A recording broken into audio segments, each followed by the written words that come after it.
The following podcast is an RMG Media production. Welcome to the Renaissance Podcast, a podcast for Renaissance women and men who want to create a modern-day Renaissance in their life and business. We interview some of the most successful entrepreneurs and share their unique stories. Are you ready to create your Renaissance?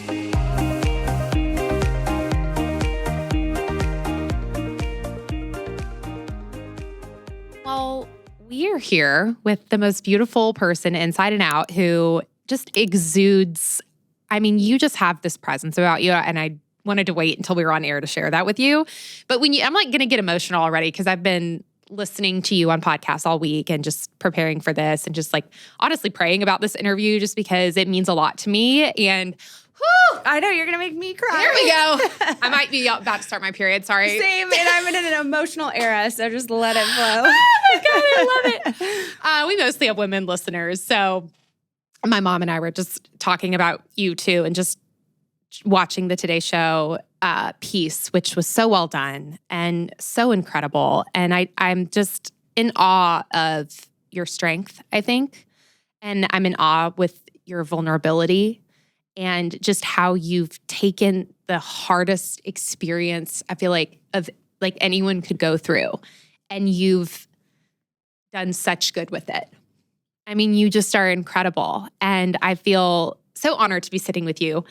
I want to start with just kind of you getting to Nashville. I think we've had a lot of people on this show. We really try to have mostly locals on the show that have had incredible experiences in this city and that, have moved here and their lives have changed, for the better. And you moved here after meeting Josh. Yes. At a bar. Yes. On Broadway? Good old Honky Tonk Central. Honky Tonk Central of Love. Tell me about that kind of that day. Like, why were you here? What were you doing? And like, what was that moment like meeting the first love of your life? Yeah. Came here not looking for love. I had a patient of mine. I was a medical esthetician for many years. So one of my patients that I did facials on, she had come back from a girls' trip a couple months prior to me planning this trip to come out here in 2014. And she came back. She was so excited. She's like, my girlfriends and I saw Keith Urban. Nashville was like the most fun place I've ever been to. You have to go. Like, grab a girlfriend or two, just plan the trip, go. She's like, I don't know why, but I just see you out there. Wow. I'm like, okay, it's always been on my list. I grew up listening to country music. And so I called my best friend, lived with her all through college. She's my travel buddy. I was like, Lauren, we have to plan a trip to Nashville. Let's start looking at dates. And we were trying to figure out like what we should revolve our trip around. And Jared Neiman was playing at the Ryman and the Titans were in town. So we're like, this would be a great weekend. We'll go to a Titans-Cowboys game, go see Jared Neiman at the Ryman since that's such a iconic place to go when you're here. And so those were the only two things that we planned outside of obviously our accommodations.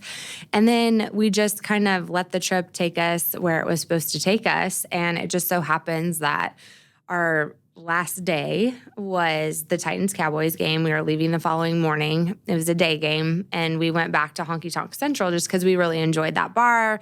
The third floor had a really great band the whole time we were here. So we went. It was a little bit dead just because it was afternoon. People hadn't started like really coming down to Broadway yet. And we grabbed lunch, and sure enough, Josh walks up with him and his two guy friends, and The wingmen. The wingmen, exactly. And we just locked eyes, and the rest was kind of history. We spent the whole day just getting to know each other, but it kind of felt like a familiar presence. Like, surely I've been with this person at another time in life, or I don't know. He felt like I knew him forever. And then, of course, I went back to California the following day and was like, there's no way I'm ever going to see this guy again. And he was persistent, and I just was intrigued by him. So What year was that? that was September of 2014. And then I ended up moving here in March of 2015 after just, long distance and FaceTiming and getting to know each other and going back and forth, meeting each other's families and all that good stuff. But man, I will tell you, and I told Josh this, that I fell in love with Nashville day one.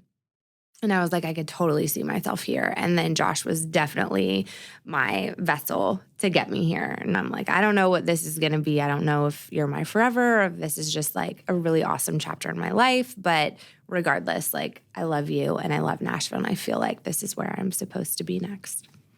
And he was military. Yeah. What was his rank? Yeah. So he had just, he graduated from West Point. He played football for Army. And then straight from graduating, he went to Ranger school, got his Ranger tab. And he had just got stationed at Fort Campbell.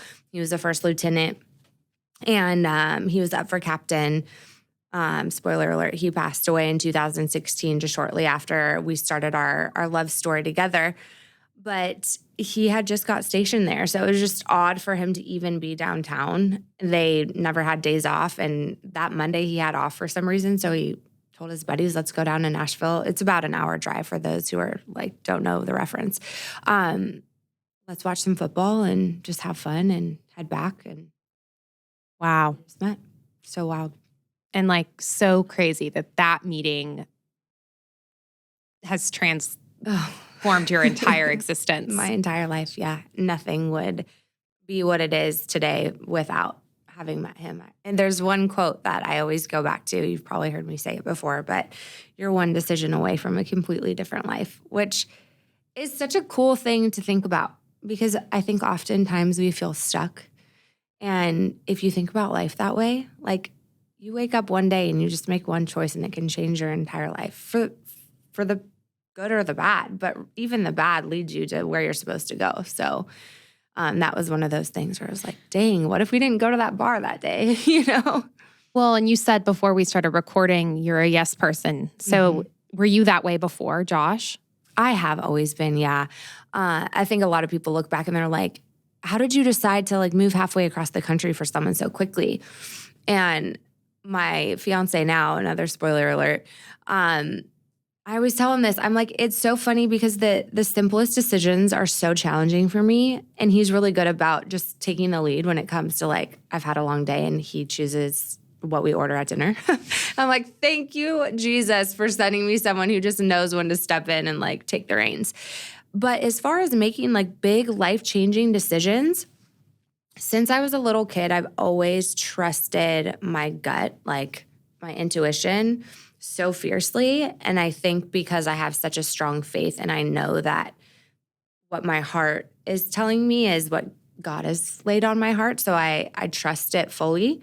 So I just dive in head first with those things, those big life-changing decisions. I either know it feels right or it absolutely does not feel right. Sometimes I don't listen to that one, but if you have that gut feeling that something doesn't feel right, chances are you're probably right and you should listen to it. And I feel like for some people, it's a muscle that you have to work to Yes. really know your gut. But then I Totally. do think there are certain people, and I think faith plays a big piece in it to just really know. Yes. And And trust that. It's an unteachable thing because a lot of people will ask, like, how did you learn how to be like that? I'm like, gosh, I wish there was like a recipe, but since I was a little kid, my mom will tell you, like, I have always been so sure of my decisions and they have always backed me 100%. So I do think that maybe that piece plays a bigger role than we give credit to, is that my parents always had faith in my decisions, like moving across the country for a guy that I had only known for a couple months. They never gave me any grief about it. They were like, oh my gosh, that's amazing. We love Josh. Like, we're so happy for you. And 100% supportive because they trust my decisions. And they know they've lived enough life to know that whatever is on the other side of that move is A learning experience. totally is going to guide me to the next chapter of my life, regardless of what it looks like. So yeah, I think a lot of those different pieces together create this really solid intuition and trust in your decisions. Wow. How long into the relationship did you have with Josh before the diagnosis? Yeah, so that is what's really wild. So Josh and I met on September 14th. just a few days after his 25th birthday. And he got diagnosed in November. So our relationship was still very new. I, of course, was living in California, so this was all long distance. He was coming to California to visit me. That was already on the books, to meet my family and my roommate and just see me in my life.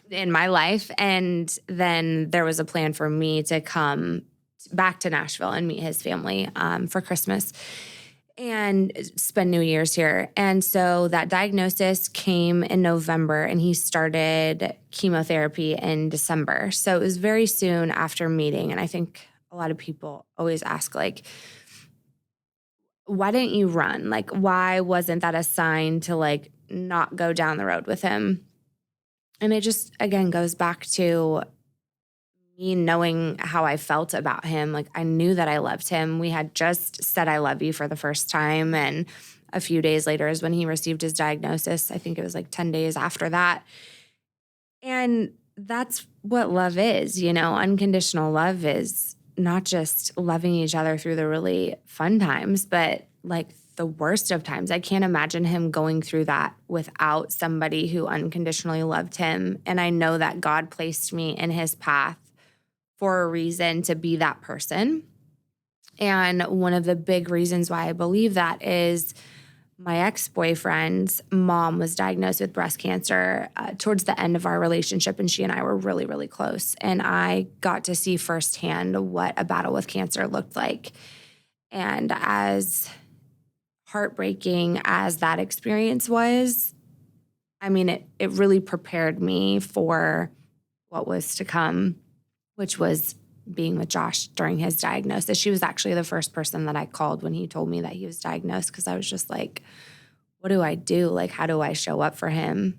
And she was a huge supporter of our love, despite me and her son not working out. But yeah, it was just one of those things where I was like, I know that I'm supposed to be here. And I don't know what tomorrow looks like or 2 years from now looks like, but I know that right now this is exactly where I'm supposed to be, doing exactly what I'm supposed to be doing. So how did you maintain the strength through that journey? I mean, what did that look like for you?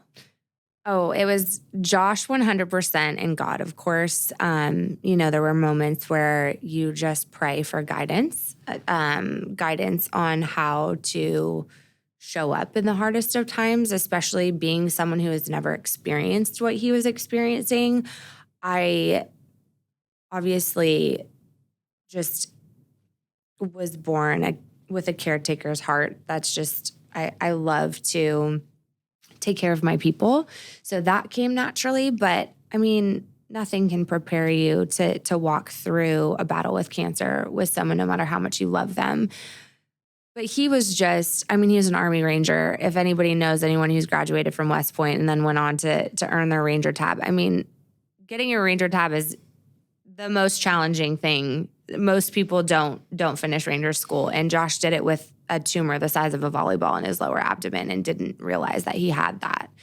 So if that tells you anything about Josh, his slogan, which I have a bracelet that I wear that says keep going, and then my word of the year is believe. And his dad's girlfriend actually gifted me these 2 bracelets recently. It's just such a great reminder. But he was the most resilient person I've ever met in my life. So I'm like, if he can face this battle with a smile on his face and just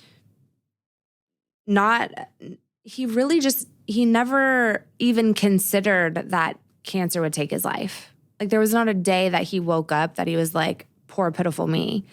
Like, my circumstances suck. Like, I'm just going to stop living. He was the most full of life human. And until you could tell, you really could not tell physically that there was anything wrong with him. While he was going through chemo and radiation and just his body was being destroyed, and you would look at him and be like, there's no way that this guy is Going sick. through this. Yeah. Yeah, I've seen the photos on the foundation website. Like, he was so beautiful until the end. You could tell, like, even on your wedding day. I mean, just a beautiful man. Just so, like, and you could just see his like positivity, his like vibe just through the photos. I love that you say that because we just went to a Gold Star family football game at Vanderbilt and they were honoring fallen soldiers. And one of the football players was wearing Josh's name during the game. And Mary, Josh's dad, Bill, his significant other who gifted me the bracelets, I guess on their drive down to meet Kyle and I, she was asking him questions about Josh. Like, so tell me about him, you know, which is, by the way, such a gift. I think it's a common misconception that if you bring up someone's lost loved one, that it's a painful experience for them. And I think I speak for the vast majority. Having an opportunity to remember them and to say their name and to remember the things that you loved about them is actually such a gift. So don't ever be shy to ask that question. Or ask, you know, would it be okay if you told me some things about your mom who passed away? Like, I would love to know about her. It is such a gift. And I'm glad that you said that because I think just being on the interview side and just being a person that is in conversations a lot with people, it's like, I do worry about that, but even just hearing you talk about him, it doesn't feel like it's, oh boy, got to go through memory lane. This is a chore. This is going to be an emotional. And that was my hope today, was not that you got in the car and you were like, oh, you know, I had to go through all of that because I know that can be really exhausting. I mean, I can only imagine, but I mean, hearing you speak on him, it's like you light up. It gives me full body chills.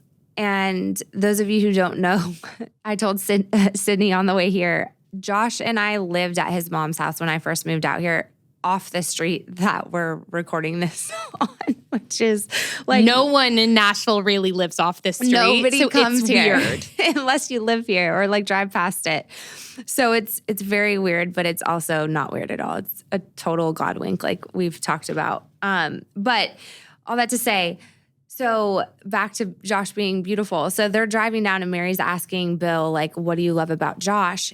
And he starts, you know, telling her these different things. And we were at the game, sitting in the tailgate area. And I don't know if she asked me that question or Bill had mentioned how Kyle really reminds him of Josh, which I thought was like the most beautiful compliment. And I totally agree. I think Josh handpicked him. But I said, Josh just had this way about him where you could just look at him and you could see him smiling through his eyes. Like he had this sparkle in his eyes and these little lines around his eyes that were just always smiling. And Mary looked at me and she was like, no way did you just say that. That's exactly what Bill said when we were driving down here. But I think that's why you can see that in photos, because he just had this beautiful soul and spirit and never met a stranger. Always made everyone feel like they were someone. And gosh, he just taught me so much about life. But he is where I drew a lot of my strength from. I wanted to be strong for him the way that he was always strong for me. And then post-loss, I mean, I would do the greatest disservice to him by curling up in a ball and not living my life fiercely because I have the gift of life, and that was taken from him.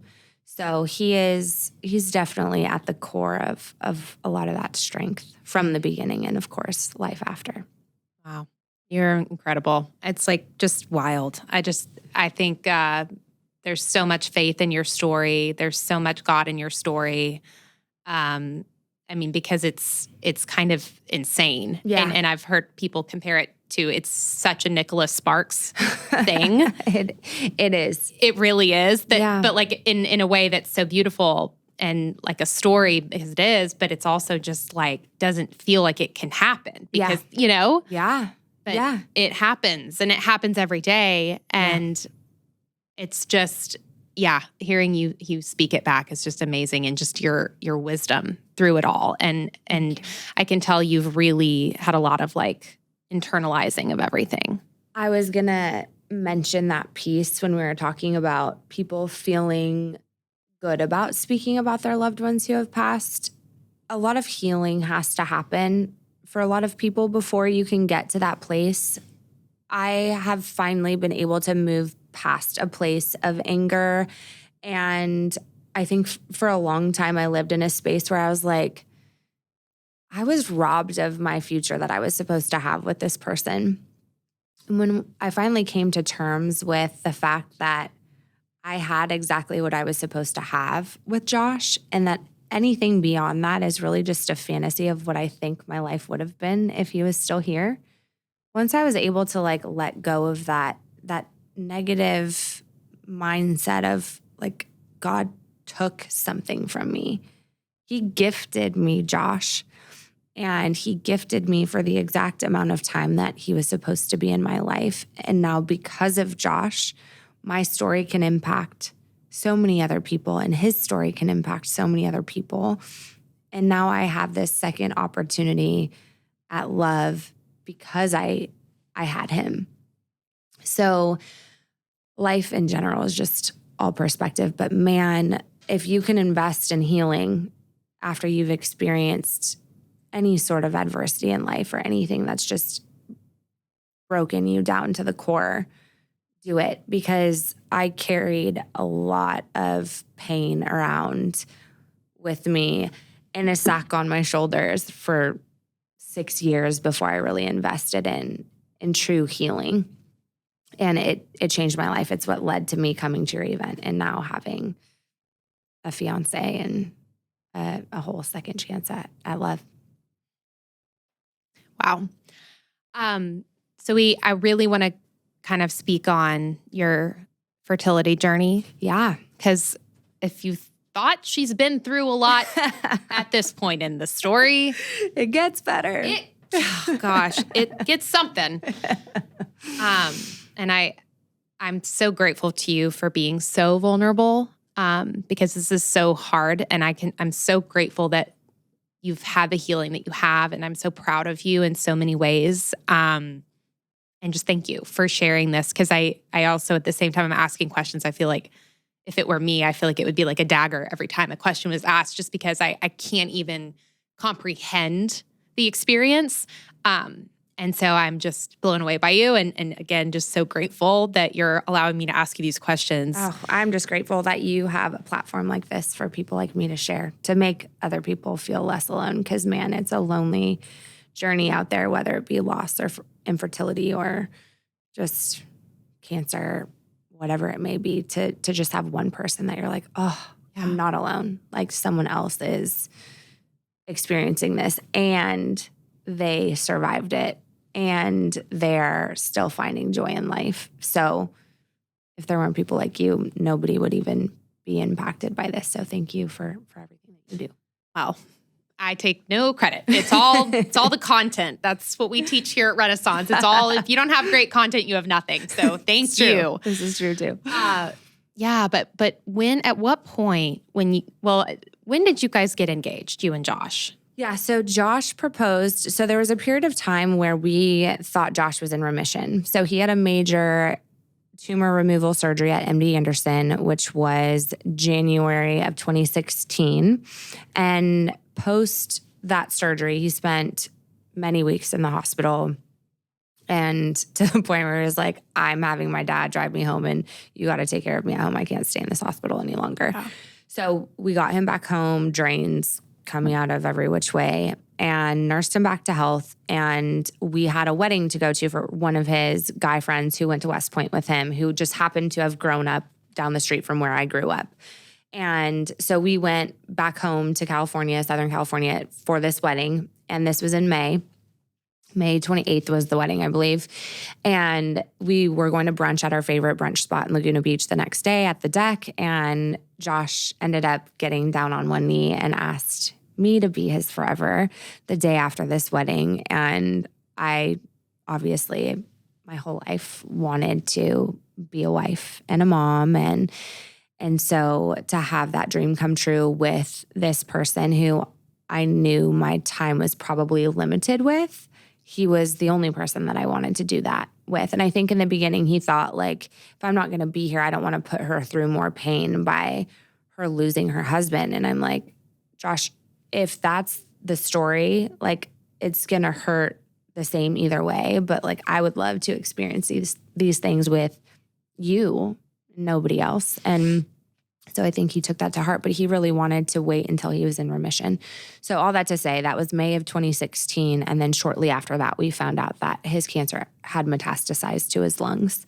And so the plan was to get married the following May in 2017. But unfortunately, in August, our oncologist, who is a dear friend of mine now and a huge advocate and proponent for me having a successful nonprofit, which is Josh's Legacy, she had the courage to tell us the truth. And that was that Josh wasn't going to make it to our wedding day and that we needed to move our wedding up. And I tell her every day, it's because of you that we got to experience and live our last moments the way that we chose, instead of being blindsided by this really aggressive cancer that towards the end just so quickly takes your people from you. So she's just an earth angel to even have the courage to tell us the truth, because a lot of times it's easier just to say, you not put a number on it and just let you think that you have time. So unfortunately, dealing with a lot of sarcoma patients, I find that their families at the very end of their lives are like blindsided by them being taken because they just weren't prepared. They weren't given the knowledge that we were given. So, she's an angel. But that's when he proposed, and that's kind of how that played out. A lot of people, when they see our story, they're like confused by the timeline. But that's how he proposed, and we had our whole lives ahead of us at that point. And then very quickly, that shifted to very unfortunate news, and at the same time gave us the gift of being able to plan a wedding in 2 months and being able to speak those vows to one another and being able to have him leave this earth and a married man, and for me to have the gift of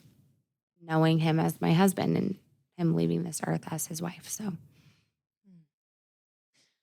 and it was the most beautiful wedding. Unreal. I mean, where was the wedding? So we ended up, Casey. So we met this unbelievable woman, Casey, and I hope that she ends up listening to this. She worked at Aerial Event Space, which was the event space above Paradise Park, for any of you who have been here long enough to know Paradise Park. And it's this beautiful space on Broadway. You would never know. You feel very away from Broadway when you're up there. And it was just a couple doors down from where Josh and I met. So it was a very full circle moment. So it was this big, huge wedding that was supposed to happen in California to this very intimate 50-person wedding right back to where it all started. And it was exactly what it was supposed to be. Our vendors were literal angels who donated their time or gave us like very reasonable prices so that we could just make our wedding happen. Wow. My dress wasn't supposed to arrive until like January. Our wedding was in November, and Inez DeSanto, if she's extraordinary, but she sent the dress, had it made early. It arrived the day before our wedding. Luckily, it did not need alterations. Otherwise, that'd be a whole different story. But totally full circle. Our photographer and videographer from mine and Josh's wedding are going to capture mine and Kyle's wedding, which is like the craziest, most beautiful full circle moment for all of us, because we weren't sure if Josh was going to make it that day to the wedding physically. And in true Josh fashion, he found a way to get there. Oh, gosh. It's wild. So emotional. So then he had already preserved sperm Correct. at that point. Yes, and I think that's another common misconception. We didn't have this huge conversation about like, we should freeze your sperm and I should have your baby. Like, it wasn't like that at all. What's a gift is this day and age when you're diagnosed with cancer young, it's very common that your oncologist recommends that you either freeze your sperm or eggs, because especially for him, his tumor was in his pelvis. So it was very close to the area that would cause or, help you with fertility down the road or cause harm. especially radiation. So they had suggested prior to starting chemo and then radiation was to follow, you should probably freeze your sperm if you plan on having a family one day because this could negatively impact your ability to have children. So luckily, Josh was on board with being proactive about freezing his sperm, and they froze 8 vials. He did 2 different sessions, and they weren't great because he had already had the cancer, but enough to have hope down the road. And that same appointment where Josh's oncologist told us that we needed to move our wedding date up, she told us, you probably have maybe 6 months left before this cancer just completely takes over. And after leaving that appointment, I remember thinking like, well, what do we do about our wedding? Do we even do the headache of having to plan all that? Do we elope? What do we do? And this was, I think, a very intentional conversation that Josh had with me at this point, or I know it was, because we never talked about it otherwise, about him dying or about starting a family together. But the first thing he brought up when we sat down away from everybody was, what about our babies? And so I knew that was him telling me, I give you my blessing. He was like, you would be the best mom. It would be so cool to have a little piece of me live on forever. And in that moment, I knew at some point in my life, I would utilize that sperm and try and have our baby. At the very least, another one of those just major gut intuition moments. If you know Josh, you know that a conversation like that is so incredibly intentional. And I knew how much weight came with that conversation, and the fact that he would trust me to do that without him.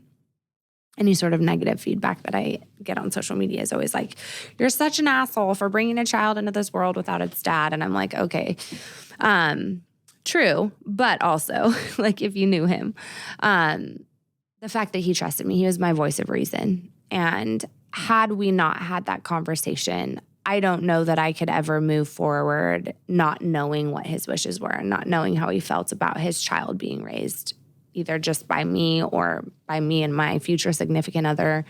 So again, I think that was all part of God's plan, just planting that seed then for me to then 4 years later decide to actually start that journey. Yeah. And, you know your relationship, your people. Yeah. You knew his heart. You had that conversation. Of course, you wouldn't have done that if you hadn't have had that conversation. Absolutely. Yeah. And I encourage other people. It's interesting the amount of young cancer patients or couples that I meet that are like, gosh, I'm so grateful that I heard your story, because I would have never thought to freeze his sperm or freeze my eggs or even have a conversation. Because a lot of people that I've met are like, we never had that conversation. So I don't know what I would do with it, because I don't know how he or she felt about it. Right. And so I always tell people, have the hard conversations while you can, because the last thing you want is to wonder what if, or what would they want? What would their wishes be? As morbid as some of those hard conversations can be, especially when you're both healthy, they're so valuable to know your loved one's wishes, whatever that looks like. And I heard you say that he didn't want you to read his journals. Yes. But of course. It was the last piece you had from him, right? I mean, yes. In terms of words and how his mind worked and thoughts and things. And what were some things you found in the journals? Oh, his journals are literally the greatest gift that he could have ever left behind. I go on and off on journaling, and I wish I was better about it, because it truly is such a beautiful gift, especially after you're gone. But yeah, he always said, don't open my journals. And so, of course, that's the first thing that I did after he died, because it was the only thing that I could hold on to that was still him, and also things that I could constantly uncover that were new. So there were new memories that that I was able to experience even after he was gone. But what I found in there, oh gosh, so many beautiful things. There's this funny list that in my mind can only be a list for like our future child. And it's a list of like just advice, like maybe 20 pieces of advice. Like at some point in your life, like drink a real Guinness out of a cold mug or a cold glass, like don't do drugs, like wrap it up, like all these funny things. And I'm like, what did he write this for? And I could only think that like he was sitting there thinking like, if I could tell my future child, like give them advice on how to live life. And that list was really big for me because I'm like, this kid has to exist. Like we have to give this child a chance because, man, Josh was just so amazing. It would be a shame to not have a little piece of him live here and live on for much longer. And then just like so many quotes that I think kept him going, which was such a beautiful gift to then gift to newly diagnosed patients in hopes of strengthening their mind. Like one of them was strong mind, strong outcome, which is on a lot of our apparel for the Josh Powell Foundation. And then keep going, never die easy, like just a lot of little phrases that he would use. He would write goals for every day, and those dwindled down to like the most simple things that just put life into perspective. They would be like, eat 3 meals today, or like get out of bed and be able to walk outside and enjoy the sunshine, to like being able to go to the bathroom.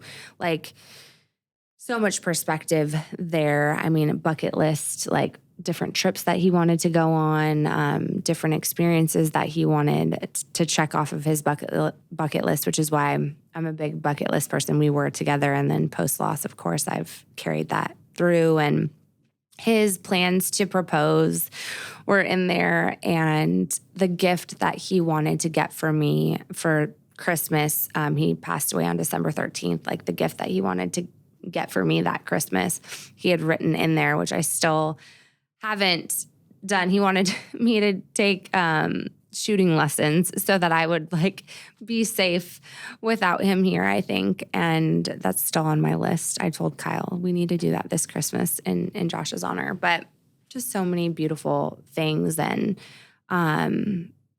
just gifts that I could pass on to our child one day if God finds that he wants that to be part of my story. Where are you now with the fertility journey? Yeah, so just like a quick Cliff Notes version. So I ended up deciding to go through IVF, and I did that for 3 years. That journey started in 2020. I did 5 egg retrievals. I had 2 failed transfers, and we have 1 perfectly healthy embryo left. I was supposed to transfer that embryo in January of this year, and my body just wasn't cooperating, and I just know too much about the journey it took 3 egg retrievals to get this perfectly healthy embryo, because we were testing against a cancer mutation that we know Josh carries and his mom carries as well, that she had passed down to him, which is the BRCA mutation, for those of you who know what that is. And I just I knew I wasn't supposed to. I'm like, it took so long to get this perfectly healthy embryo. I'm not going to try and implant it into a less than perfect uterus. So I decided to cancel. And then exactly 1 month to the day, I went to your event and got set up on a blind date with my now fiance. But all that to say, where we're at with that, Kyle is the most supportive of my IVF journey, the most supportive of my love of my late husband. He actually saw our story before we met each other. We actually randomly went to the same college and never met each other, lived on the same street. Like, you just can't make it up. But he was standing in his mom's kitchen, and his grandmother remembers this too. And I don't even remember what segment it was, but some news station in California. He's from a small town outside of Bakersfield. He was standing there, and our story came on the TV, and he just remembers standing there and watching the full segment, through the very end, and just thinking what an amazing woman this is, what a badass this guy Josh is. Like, I would love to meet him. Like, he sounds like such an amazing person. And here we are years later getting set up on a blind date. But I think that helped him be open to my story a lot more than the average person. And from day one of us going on a date, he was like, I don't want you to stop this journey because of me. To be fair to my future and the amount of alone time and loneliness that I experienced over the past 6 years, I knew that I needed to pause IVF to allow space for this new love to grow, with the conditions that I told him very early on. I don't want to transfer this embryo anytime soon. I want us to experience our love story and let that unfold the way that it's supposed to. But I also can't leave this earth without transferring this last embryo whenever that makes sense. And he was like, oh my God, 100%. Like, this kid needs to be here. And I would be honored to be the father, the earthly father of this child. And, you know, it's strange because even starting my IVF journey in 2020, I was very much alone in the sense of not having a significant other, not focusing on dating, and just focusing solely on this child. And I just had this weird gut feeling. I'm like, I know that I don't do this alone. Like, I don't know why, or I don't know how, but I know that I don't know if I meet someone while I'm on this journey or what, but I know that I'm not like a single mom. Like, and I can't tell you why, but now it all makes sense. I think I've heard several people, I've had my own experience of, I don't know either. Yeah. And I just think that that's how you know there's something greater than us involved. Yes. You know, I mean, and I just think that it's true. And if you've experienced it, you know what we're talking about. And maybe you've heard someone, but there sometimes are just things that we feel, that we know, that we just can visualize without an explanation. And I just, it's crazy. I don't know how else to describe it. It is. That it's crazy. I just tell people all the time, I'm like, as cliched as it is, I always just say faith over fear. Like, everything that I've done in my life that has just been absolutely terrifying to the average person, like, I just have had so much faith that it's the right path and that God will guide me and provide. I mean, that's the biggest thing. Anyone who's experienced infertility knows that it is like the most ridiculously expensive journey that you will ever go on, which is very sad that that's how it is here. But I mean, I sat down with Josh's mom and his brother when his mom was sick, and I was like, listen, I know that I'm supposed to start this journey, but I can't do it alone. So I have to be public about it, because it's going to take a village to make this child possible. And man, was that the truth? You know, who knew that's me? I mean, I checked out pretty normally, like no fertility issues per se on paper. And I had to go through 5 egg retrievals to even get a few healthy embryos. And the 2 first healthy ones that we transferred failed. So it's just, I always say, like, if it's meant to be, it'll be, you know, like God always finds a way for the things that are supposed to happen in your life. And that's what I would pray for when I was just so angry at every roadblock I would hit on my IVF journey. I'm like, if I'm supposed to continue down this road, like, just continue to open the doors. But if I'm not, like, slam them in my face and make it crystal clear that, like, this chapter is supposed to be over. And the doors just kept opening. Like, a $10,000 grant just falls in your lap. You know, like, when you think, like, how could I possibly do another round? Like, not only physically and mentally, but, like, financially is usually the thing that's hanging over your head above all else. Then you're like, okay, if I can figure out the financial piece, like, how do I mentally prepare myself for this? How do I physically prepare myself for this? And just always provided. And, you know, towards the very end, I was like, no, I got to trust my body's not doing what it's supposed to do, and I got to trust that this isn't the time to transfer this last little perfectly healthy embryo. So still got one on ice, and the plan is to transfer it when it makes sense. So hopefully before I'm not too old. Oh gosh. Well, you're so young, so beautiful, so just so beautiful inside and out. Truly. I mean, you are like just a remarkable human being, and the world is like a better place because you're here. And I just love that you have the courage. When you're speaking, I'm just like, God, the word courage, it's just, that's your whole existence. And a lot of people don't have that. And it's really beautiful. Talk to me about Kyle. So for those that don't know, Fabi sent me a DM about a month ago, maybe longer. You've been traveling like crazy and busy, and said, I met the love of my life, the next love of my life. Yes. At the Renaissance Women's Summit. Yes. Well, not at the summit, but by way of the summit. Because of the summit. The summit was the catalyst. So yeah, I mean, what's really wild is I had seen Sydney pop up on Instagram, and I had been chatting with one of her best friends, Brielle, who I met through the summit as well. So the summit gifted me with so many beautiful connections and relationships and people, including Kyle. So my best friend Alexis invited me to the summit. I had no idea what to expect, but I was like, hey, this sounds awesome. You usually sign up for awesome things. You also are a connector, and amazing people are drawn to you. So I always say yes when she invites me to things. So I go, and all of these amazing women are sharing their stories, just badass businesswomen. And I'm like, dang, I had no idea how much I needed to hear all of this. And then they had these amazing booths set up with all these different vendors. So, between speakers, you could go and shop around. And sure enough, I'm walking by this med spa booth.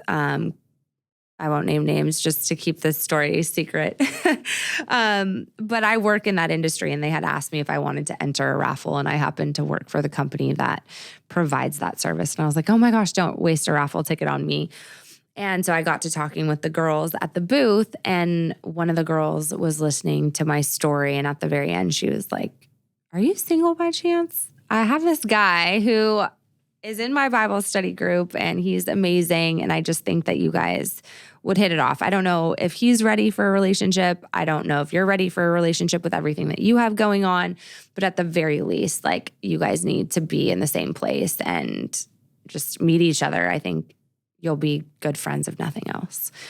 And so the following day, Kyle asked me to coffee, and we were both traveling a lot in the beginning, but we fell super hard, super fast, and he proposed secretly on July 4th on the lake without a ring, and asked if he could use Josh's. So this is really cool. This is Josh's engagement diamond, and the gold on these bands are the gold from his wedding band. So I had American Jewelry, actually in Brentwood, recreate this so that I could wear it every day and remember him, but not have it be so obvious that it was my engagement ring. And so, of course, Kyle was like, could we just borrow Josh's ring until I can actually get you your ring? I was like, oh my God, there could not be a more perfect person for me. For you.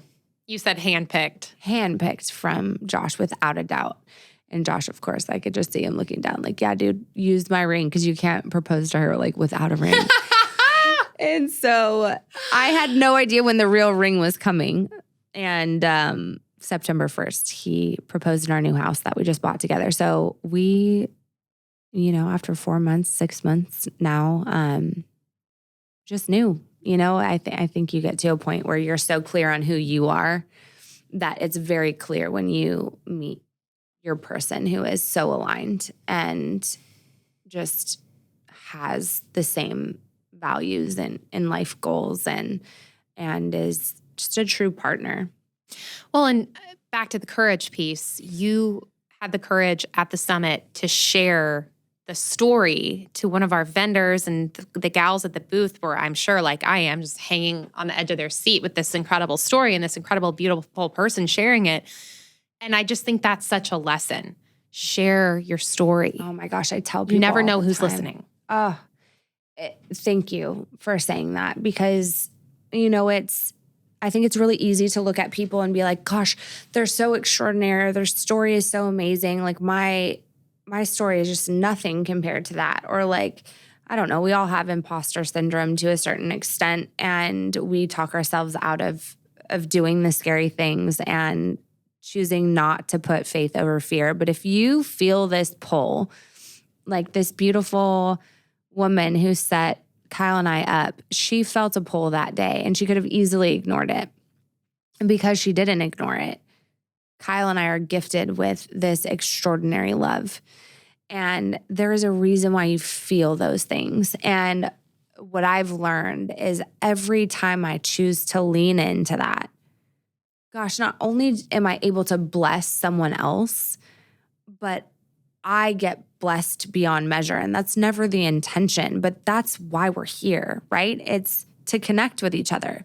None of us have an extraordinarily painful, heart-wrenching story just to have it, right? Like there's such a purpose behind that. And you are not supposed to have to suffer your losses and your heartbreaks alone.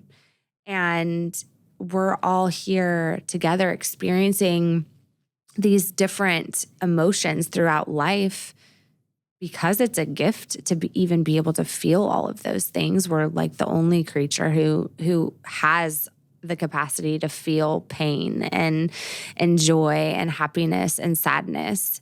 And there's beauty in that. It's what connects us to each other. And the only way to build these deep-rooted, beautiful connections that help us build the next thing is by sharing our stories and by connecting on a less superficial level. You know, actually digging deep from the get-go allows you to weed out the people that maybe are not aligned to you and the ones that, you know, are aligned, that will help you make a greater impact on this world. What would you say to someone who's kind of stuck in the trenches right now, that hasn't yet found that clarity, maybe hasn't done the mindset work, maybe just feels lost, maybe feels just like they're just in the beginning of that pain that they haven't yet transferred to purpose? Yeah. What would you say to them? That's such a great question. I think it's so hard because we're such unique individuals. And so we require so many different tools in order to get to the other side of pain, you know, from pain to finding joy and happiness again. It's definitely a choice, right? You have to want to choose that. But we live in a day and age where there are endless resources out there. And we were talking about this before we started the podcast, but you know, not everybody's meant to share their story on some big, scary platform. Like, that's not the only way to make an impact. It could simply be just having a conversation with someone that you feel called to have a conversation with, like either through DMs or sitting at a coffee shop or sitting next to someone at the airport or on a plane, whatever it may be. But sharing is just as therapeutic to you as it is to the person who's hearing your story. So I think starting in a place, I know one of my coworkers, she had lost her dad, not, gosh, I can't remember, it was a little bit before Josh or a little bit after, but I started my new career after losing Josh, and she was the first person that I connected with because I knew that she had recently lost her dad. And she was part of a grief share group at church. And so she shared with me about grief share. And I knew that for me, a group setting was probably not going to be the best for grieving or like learning about grief or learning how to move through it.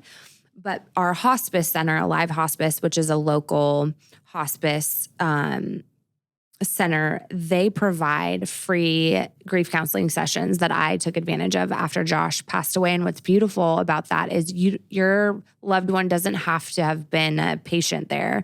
You can still take advantage of their free services. And that was just a step in the right direction for me personally. Was I needed any sort of validation in my feelings, and knowing that what I was experiencing was normal, and also being the proactive person that I am. I'm like, how do I grieve the most, I don't know, like efficient way? Yeah, most efficient way, because I don't want to be stuck in this forever. I don't want it to hold me back, because I know that's not what Josh would want. And man, that's not what I want. And it's definitely not what's meant for me. You know, I know God isn't placing this extraordinary pain on my heart to hold me back. I think it's to propel me forward, and I need to learn how I can use this for good.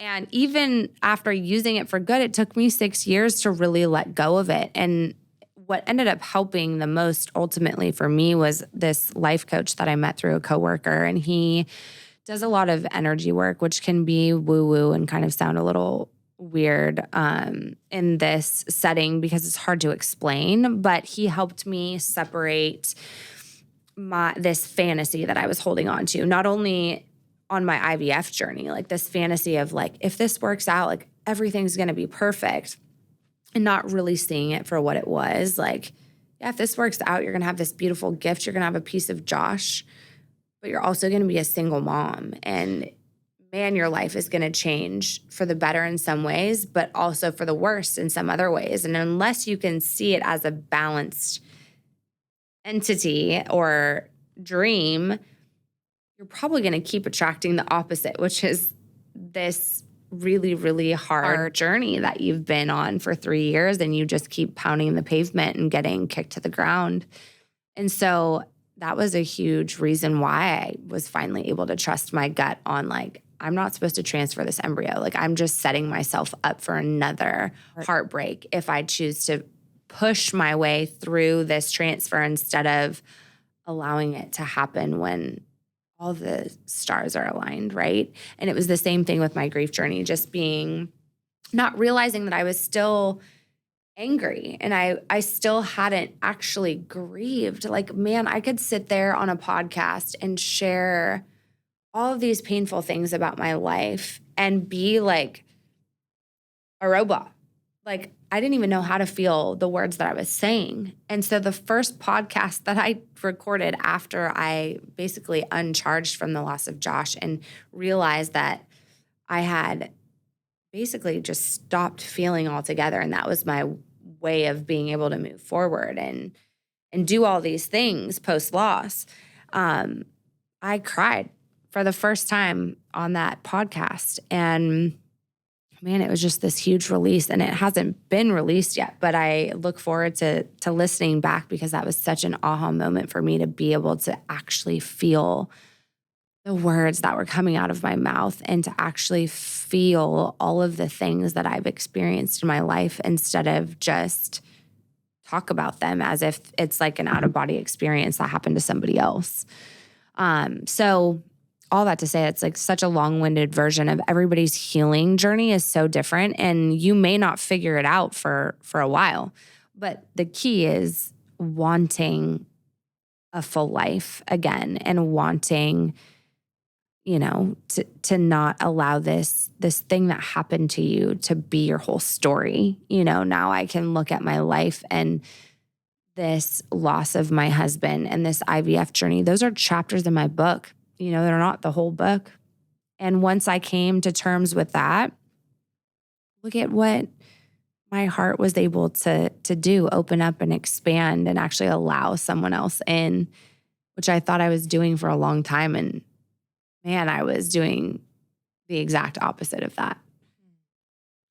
I just went to this conference last week, Tennessee Women Connect, an incredible organization. And their whole theme of the day was breakthrough. And everything you just said just really resonated with me, because the whole day was like the moment you break through when you're finally letting go of things, even if they were things that you really thought were going to bring you happiness.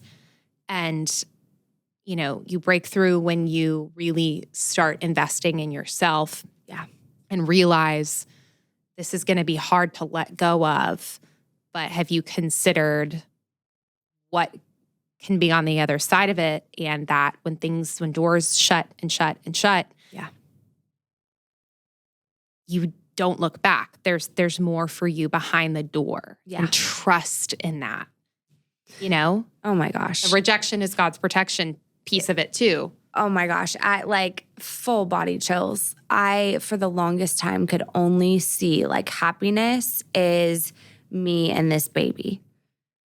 And all that journey was doing was preparing me for where I'm at right now. And that journey led me to me reconnecting with my coworker. I was going through IVF in Jacksonville, Florida at the time, and she was the rep for what I do in Jacksonville. So I had to have her pick me up from my procedure that I was having done there. And she was telling me about this man she had been working with who absolutely changed her life. His name's Dr. Cody Goldman. And I talk about him often because he literally changed my entire life. But if it weren't for my IVF journey, if it weren't for my career, I would have never reconnected with Jenny, who connected me to this beautiful human who allowed me to heal from so much pain that I was carrying around with me that I was unaware of. And I was getting to a place in life where I was getting really angry at God because I'm like, I've already lost my husband. Like, I have poured my heart and soul into this IVF journey for so long. There's allegedly nothing wrong with me. Like, why is my journey so freaking hard? Like, why is this not working? But you keep opening the doors to make it possible for me to continue to do this. So I'm just so confused and I'm so angry. Like, just help me.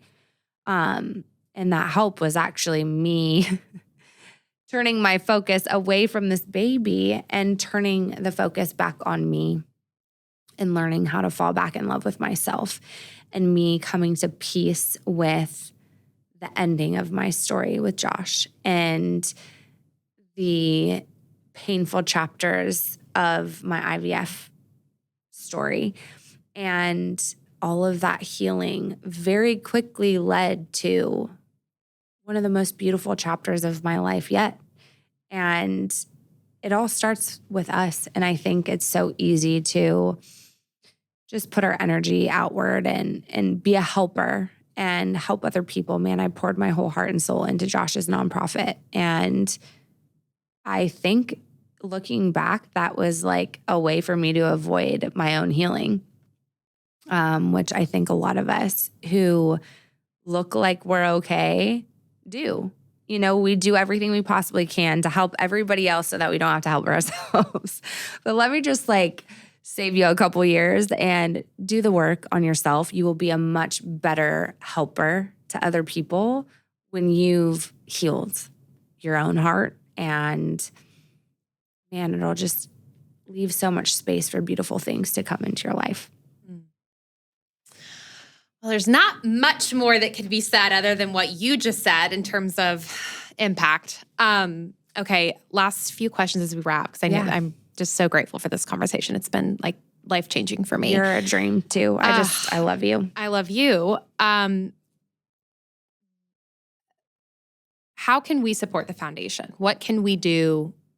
Our listeners, I know they're already oh my gosh, what can we do to support what you're doing with that heart work? Yeah. So the Josh Powell Foundation is a nonprofit where we support newly diagnosed sarcoma cancer patients. So we gift care packages to patients at MD Anderson, which is where Josh was treated at the end of his life. And we also gift bucket list items and wishes to terminal patients. And that's obviously something that we meaning me and Josh's family, cherish the memories that we were able to create on our journey with cancer. And we would love to be able to gift patients with those memories. And even most importantly, the families that they may leave, family members that they may leave behind, those memories that may not be possible otherwise.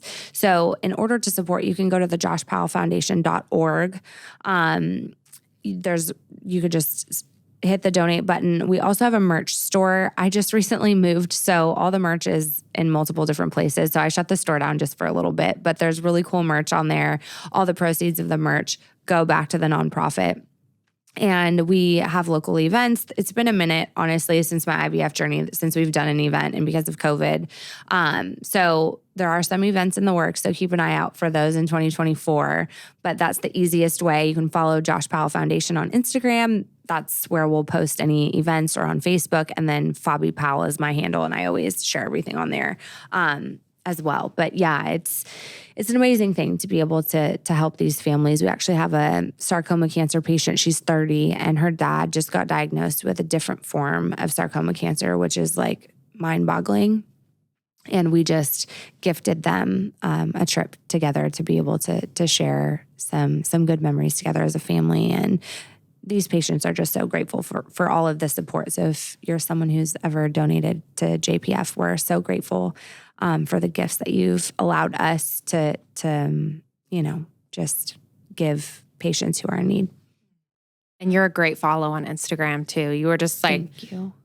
So inspiring, always sharing your wisdom. You're always just so open on there. And I'm just so grateful that you have taken your platform and have committed to making impact from what you've been through. It's so beautiful. Thank you. Last question we always ask our guests. Yeah. Well, so we ask, what is your definition of a Renaissance woman? But I just feel like you are such a Renaissance woman. If you were to ask me my definition, I would just copy and paste your bio. You're seriously the sweetest. What would you say? Oh man, gosh, all of you women are so extraordinary. And like we talked about before, there's so many different definitions and so many versions of what a Renaissance woman is. But I think just sharing your truth and trusting that your story is meant to be shared, however little or big you feel like it is. You have a little fire burning inside of you. You have something big that you've always wanted to do in your life that you feel like not good enough to actually set out to accomplish. And I just want to encourage you to listen to that little fire burning inside of you and lean into it and just go. Like, don't think about it. You just have to go. You just have to do it. I mean, I had no idea what a 501c3 was. I just knew that Josh's legacy needed to exist. So I figured out a way to start a nonprofit. You know, I was terrified to ask people to help me financially on my IVF journey, but I knew that it was the only way for me to make this journey possible, being a single woman with one income. And even with IVF insurance, I'm like, there's no way that I'm going to be able to do this on my own. But I knew that there was this fire inside. I knew that this baby was supposed to exist. You have those feelings for a reason, and God lays things on your heart very intentionally. So you don't want to leave this earth without exploring those things, because that's the gift that you have. All of these different things that you feel called to do, but you're too scared to do. That's where your purpose lies, in those things. So you are a Renaissance woman. You just have to lean into that gift to watch her actually bloom and blossom and fully live in that space. And man, once you do that, like once you're operating on that level where you're actually living your purpose, it's amazing the people that you get connected to. It's the people that are going to help you bring that dream, that vision, that fire to life. I am so excited for this episode to come out, because it's like, if this resonated with me just sitting here with you, I know it's going to really resonate with so many of our listeners, and I can't wait to hear the feedback. So please share with us if you're listening and if this has meant as much to you as it has to me. So thank you. Thank you. Thank you. Thank you. Thank you for the opportunity to share. And yes, if this has been impactful, please share. That's why we keep doing what we do, knowing that it's making an impact, because that's always the hope. So keep going. You're amazing. And I want to have you on for a part 2 at some point because Yes. I feel like I had a whole other like random list of questions for you. Like if you are watching on YouTube and you see how gorgeous she is, I want to know all of her secrets. Are so sweet. So that might be, we might do like a Fabi's wellness and beauty episode, which is you're just I would be honored. such an interesting person in so many ways. And I just appreciate you being on the show. So thank you so much. Thank you for having me. Can't wait to come back.